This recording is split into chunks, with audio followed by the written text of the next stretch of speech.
Bonsoir, vous allez bien? D'abord, très bien. Non, mais on vous a salué en début d'émission. Oui, pardon, non, mais commencez. Non, mais vous êtes. Je m'adresse à vous, Patrick Cohen, un journaliste politique. C'est assez à charge, mais il y a des choses qui ne sont pas fausses dans ce que vous dites. Qu'est-ce qui n'est pas faux dans ce que dit Patrick? D'abord, je voudrais qu'on mette à l'actif de tout ce que nous avons fait. Il y a un premier chef de Jean-Luc Mélenchon que ce qu'on appelle la gauche, mouvement populaire, appelez-le comme vous voulez, aurait pu disparaître, être pulvérisé, comme c'est le cas dans d'autres pays, en Italie, ce qui était. Quel qu'en soit le prix. Attendez, c'est vrai qu'il continue à faire vivre un mouvement de gauche dans lequel il n'y a pas la place à la contestation. D'abord, il y a un résultat. 22% à l'occasion de l'élection présidentielle. Le second tour n'est pas passé loin. Un groupe de 75 députés. Et l'idée, malgré tout... Non, mais je commence par là parce qu'après, vous allez comprendre pourquoi j'en arrive là. Mais je ne voudrais pas, parce qu'à travers vous, je m'adresse aussi à des milliers de gens qui sont des sympathisants de la France Insoumise, qui entendent ce que vous dites, qui ont sans doute entendu ce que je disais. Et je lance un appel, comment dirais-je, d'espoir par rapport à la situation. Il faut être fier de ce qu'on a fait. Et moi, je suis fier, y compris du travail qui a mais ça ne peut plus durer comme ça. Qui a été réalisé par Jean-Luc Mélenchon. Mais je voudrais dire qu'à partir de l'élection présidentielle en particulier, je pense que nous sommes rentrés dans une nouvelle époque qui a amené une nouvelle stratégie et qui doit amener une nouvelle organisation. Ce que j'appelle la nouvelle époque, je veux le dire clairement, c'est que j'ai peur, vraiment, qu'en 2027, l'extrême droite l'emporte. Et je ne le souhaite pas pour mon pays. Elle est là, elle progresse idéologiquement, politiquement. Donc il faut tenir compte de ça. Et je trouve que Emmanuel Macron, on va en parler après, brutalise le pays. Les inégalités sont là, profondes. Et à partir de là, quelque chose de nouveau est né, nouvelle stratégie, parce que vous nous suivez depuis longtemps. Entre la NUPES et ce que nous avons fait précédemment, il y a un tournant qui est nouveau et auquel je crois profondément. C'est-à-dire que si on considère qu'il y a cette tripolarisation du monde de la vie politique, une extrême droite en dynamique, un extrême centre assez dur, qui veut faire travailler les gens plus longtemps, qui baisse l'assurance chômage. Et nous qui sommes là, nous, la NUPES, nous devons faire vivre cette NUPES. Donc à partir de là, mon débat est que ce que nous faisions précédemment, qui avait une efficacité, qui était souvent de manière assez verticale, il fallait s'arracher du néant ou il fallait s'arracher du PS. Tous derrière le chef, ça avait du sens. Non, c'était pas si simple, mais ça a une efficacité en campagne. Je veux dire, la Ve République qui nous rend fous nécessite que nous nous organisions sur un mode extrêmement présidentiel. Et j'ai été fier d'être de ceux qui étaient dans le noyau avec Jean-Luc Mélenchon parce que nous avons obtenu des résultats. Mais Jean-Luc, contrairement à ce que vous dites, a toujours été un homme de collectif politique, de direction politique. Il y avait une direction au parti de gauche, il y avait une direction, y compris dernièrement, quand nous avons été élus avec un petit groupe de 17 députés à l'Assemblée nationale, chaque semaine, nous nous réunissions avec Jean-Luc Mélenchon. Mais pas de vote. Si, il y avait des votes, ça n'est pas vrai. Je veux dire, la naissance de la NUPES, je vais vous révéler une chose, a été l'occasion d'une discussion assez serrée où il y avait des votes et tout le monde n'était pas d'accord. Et moi, j'ai défendu l'idée de la NUPES, mais on a eu des débats. Il y avait une direction politique qui pense la politique. Alors, à partir de là, certes, moi, pour la première fois de ma vie, je prends la parole en public, je comprends que des copains se disent qu'est-ce qui se passe. Je pense j'ai un désaccord, ça a été dit, que la nouvelle forme d'organisation que nous est proposée, en vérité, est assez conforme à l'ancienne. Et moi, je pense qu'il faut sortir du verticalisme, si je puis dire, dans lequel nous étions précédemment. On a au moins quelques années devant nous, et plus que jamais créer un grand mouvement populaire qui doit être incarné par Jean-Luc Mélenchon. Mais pardon de poser cette question, mais en gros, est-ce que vous lui faites toujours confiance? Prenez-le bien, je ne vais pas vous pardonner parce que je comprends votre idée. D'entrée de jeu, vous nous mettez dans les pattes ce qui est le problème de notre vie politique, c'est le présidentialisme. Il y a un poison dans la vie politique française, c'est le présidentialisme et le bonapartisme. Il faut absolument discuter où est le sauveur, où est la sauveuse éventuellement, et ça nous rend fous. Vous voyez ce que je veux dire ? Littéralement, ça vous rend fou. Oui, ça politiquement, ça amène à ce qu'on cherche tous qui va sauver le pays. Moi, je ne crois plus à ça. Je suis un homme, quand je dis pour la 6e République, je pense même, je vais mettre l'idée qu'il faudra peut-être faire avancer l'idée d'abolir la fonction du monarque présidentiel et d'aller vers un régime plus parlementaire. Alors, à partir de là, ce que je suis en train de vous dire, vous le comprenez, c'est qu'on rentre dans une nouvelle période, avec en plus un aspect, et Jean-Luc est mon ami, où il dit la prochaine fois, il faut imaginer les choses sans moi. Donc, il faut fonctionner différemment. Et qu'est-ce que c'est qui m'a fait prendre la parole ? C'est que je pense. Après, il y a des modes d'organisation nouveaux qui vont se mettre en place. Après, l'appréciation un peu négative que nous avons portée, il y a prochainement un séminaire le 9 janvier qui va avoir lieu.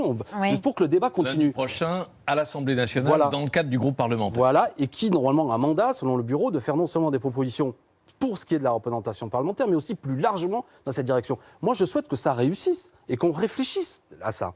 Mais ce sur quoi je veux avancer, c'est qu'il faut, me semble-t-il... Et d'accord avec la formule de Daniel Simonet, il faut que les instances puissent être élues, désignées par les militants, par des votes. C'est simple, c'est basique. Je crois que les militants doivent être consultés d'une manière ou d'une autre. Voilà. Avant, après, tranquillement. Vous savez, moi, je pense qu'effectivement... Parce que quand on s'est arraché de toute une série de choses, il y avait aussi, à un moment donné, dans ma famille politique au sens large, à gauche antilibérale, la passion des débats. C'était un peu un télo, quoi. Les gens passaient leur temps à discuter.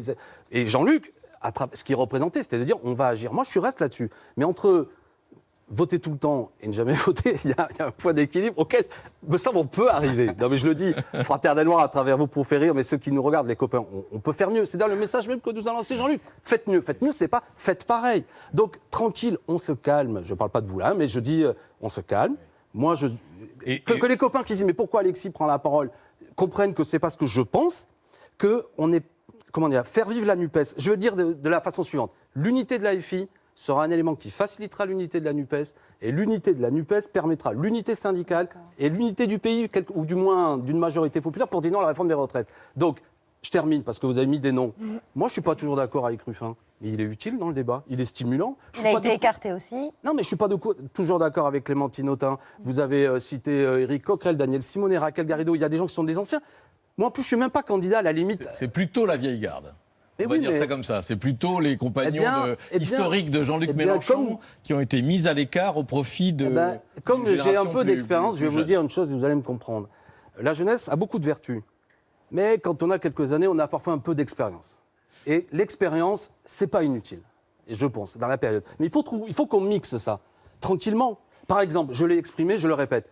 Une direction de 21 personnes composée de 18 députés, ça va pas. On est un mouvement populaire. Quand on est député, j'en fais partie. Je fais partie des 10% des Français qui gagnent le plus.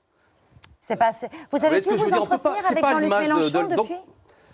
Je vais vous faire une réponse qui est, une formule que j'ai cherchée parce que j'attendais cette question.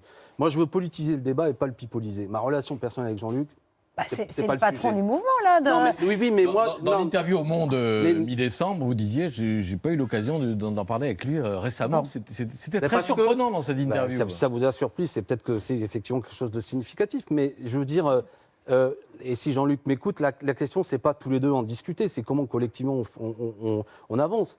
C'est comment... Et c'est comme ça que Jean-Luc m'a formé, j'ai envie de dire. Quand on n'est pas d'accord et qu'on pense qu'en plus... ce qu'on fait risque d'abîmer ce qu'on a construit. Moi, je ne suis pas comme Rudyard Kipling, vous savez, qui dit tu seras un homme si tu peux supporter de voir l'ouvrage de ta vie détruit en un seul jour et sans rien dire te mettre à reconstruire. Je pense que je n'ai pas envie de voir détruit l'ouvrage au moins, mais je ne suis pas le seul. Il y a un risque. De 25. Je pense que il y a un risque. Les militants de ne pas profiter de tout ce potentiel, pour le dire comme ça. Je veux dire, toute cette intelligence collective. Alors, il faut trouver un mixte, qui est une équipe opérationnelle, c'est bien. Il faut qu'il y ait un lieu politique. Il y a un risque que le collectif soit sabordé. Oui. Non, mais il y a un risque... Avec Quatennens, dont on va parler... On y va sur Quatennens. Monsieur Cohen, s'il vous plaît, et on va en parler. Oui. Comment dire, c'est évident qu'il y a une concomitance, mais les deux ne sont pas nécessairement connectés. Mais je pense, et je le répète, j'espère que tout le monde aura compris, que je pense que nous sommes dans une nouvelle époque. Il faut faire vivre la NUPES. Je profite de l'occasion. Je veux qu'il y ait un candidat, si ce n'est unique au moins, qui représente la NUPES à l'occasion de l'élection présidentielle.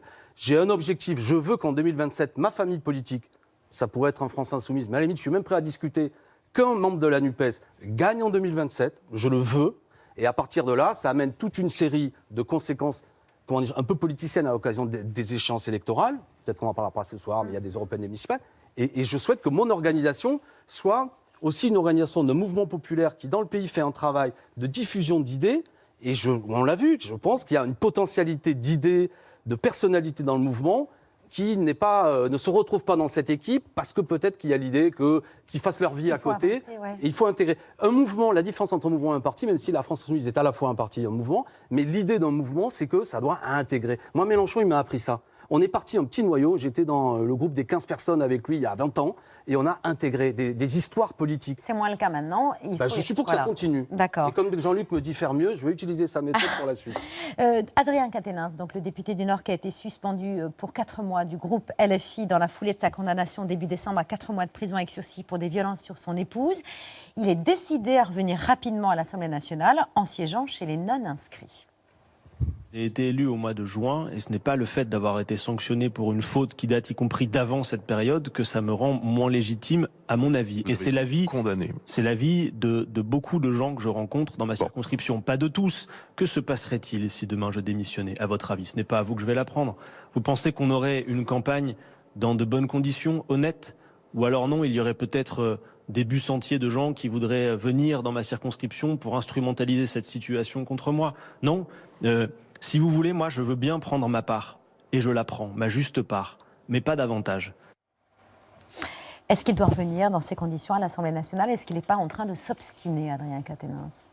Patrick l'a rappelé, il y a eu une tribune signée par plus d'1 millier de militants insoumis et de la NUPES pour demander son exclusion du groupe et sa démission de l'Assemblée nationale. Déjà, je voudrais souligner que le groupe en a discuté, c'était au mois de décembre, après d'ailleurs 3-4 mois où Adrien Quatennens ne venait plus, était quelque part suspendu de facto, mais en plus le groupe a décidé, après un vote, ça a pris l'occasion de 2 réunions, et vous comprenez, je fais un petit clin d'œil que je veux valoriser quand on discute et qu'on vote. Oui, sauf qu'entre-temps, il y a eu cette interview à Alors, BFM, non mais j'y viens.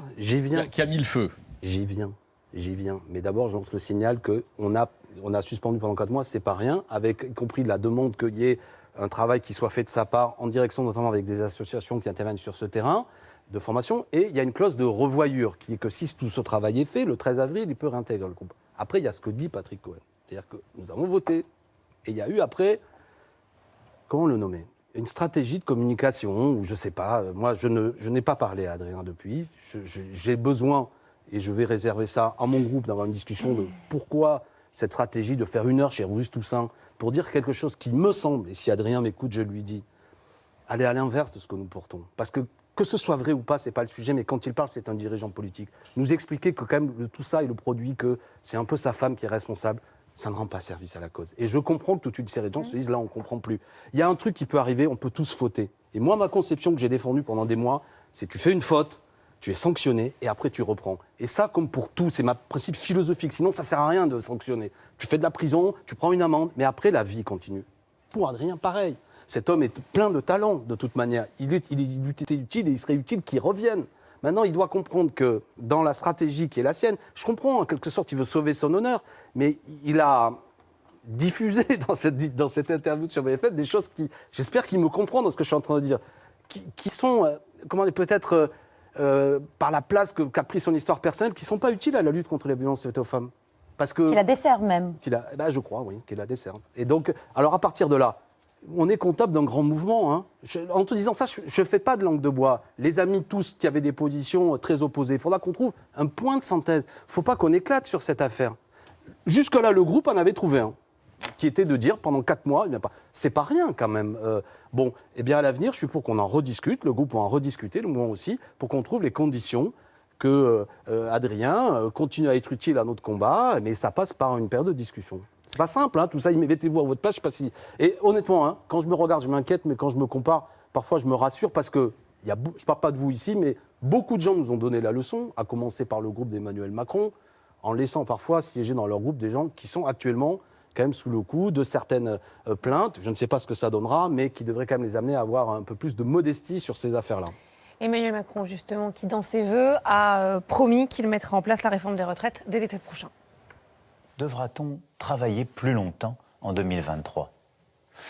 Là aussi, comme je m'y suis engagé devant vous, cette année sera en effet celle d'une réforme des retraites qui vise à assurer l'équilibre de notre système pour les années et décennies à venir. Il nous faut travailler davantage. C'est le sens même de la réforme de l'assurance chômage qui a été portée par le gouvernement et votée par le Parlement. C'est aussi le sens de cette réforme sur laquelle le gouvernement, avec les partenaires sociaux et le Parlement, a travaillé dans les mois qui viennent pour finir de mettre en place des nouvelles règles qui s'appliqueront dès la fin de l'été 2023. Donc selon Emmanuel Macron, il faut repousser l'âge de la retraite, il faut faire cette réforme parce que le système est menacé, ce que confirme le corps, le Conseil d'orientation des retraites, qui dit que notre système va être déficitaire sur les 25 prochaines années. Il ne dit pas menacé, hein ? Il ne faut rien faire ? Alors, je suis venu, en fait, pour parler de ça. Non, le sujet m'intéressait tout à l'heure, mais le sujet de la rentrée, c'est, personnellement, je vais m'engager avec tous mes amis à une forte opposition à cette réforme ou cette contre-réforme. Je ne suis pas favorable à ce qu'on repousse l'âge de la retraite. Cela va pénaliser, faire mal à beaucoup de Français. Déjà, le système actuel ne le justifie pas. C'est 346 milliards à peu près, ce que représente la retraite. Et actuellement, cette année, il est encore excédentaire. Et on nous dit que peut-être, il y aura 10 milliards pendant une dizaine d'années qui vient de déficit, c'est-à-dire 3%. Je rappelle par ailleurs que le corps, en 2013, avait considéré que nous devrions être dans une année actuellement déficitaire, nous sommes dans une année excédentaire. Donc, 3%, il n'y a pas de quoi remettre en cause le système ou imposer, si la réforme était adoptée, 4 mois de travail supplémentaires chaque année pour toute une série de gens.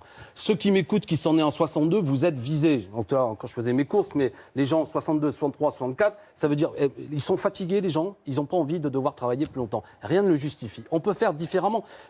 Comprenez-moi, 10 à 12 milliards, même si ce chiffre était vrai, qui peut être beaucoup moins important, là, actuellement, le gouvernement a mis dans le projet de finances la suppression de la CVAE, la cotisation sur la valeur ajoutée des entreprises. C'est d'ores et déjà 8 milliards que ça coûte aux dépenses publiques. Si on rétablit l'ISF, vous vous souvenez, l'impôt sur la fortune, c'est 3 à 4 milliards qui peuvent être rétablis. Donc si on touche pas à la CVAE, si on rétablit, par exemple, l'ISF, on peut faire rentrer dans les caisses publiques... Pas les mêmes caisses. Hein. Non, mais d'accord, mais ça montre que... Caisses, mais pourquoi il n'y aurait pas de cotisation exceptionnelle ? Pourquoi il n'y aurait pas de cotisation exceptionnelle ? Parce que le système est conçu pour être naturellement équilibré par des cotisations... Non, il a été déficitaire.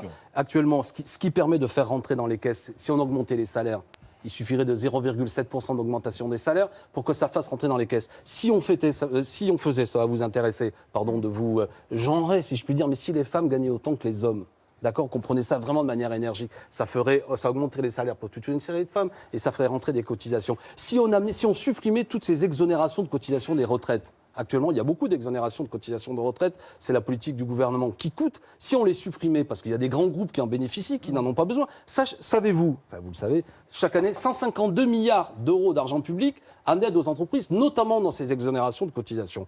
Bref, ce que nous dit le corps, quand on le lit pour conclure, Alexis Corbière. Je suis désolé, mais ce que nous dit le corps, c'est qu'on peut mener d'autres politiques publiques. Et puisque c'est la conclusion, moi je suis venu pour parler de comment ressouder la LFI, parce que le mois de janvier, et celui de février sans doute, parce que ça va être le calendrier, doit être le moment où le peuple français se fait entendre sur une question simple. Je crois que j'ai expliqué, je n'avais pas beaucoup de temps, économiquement ça se justifie pas, mais démocratiquement.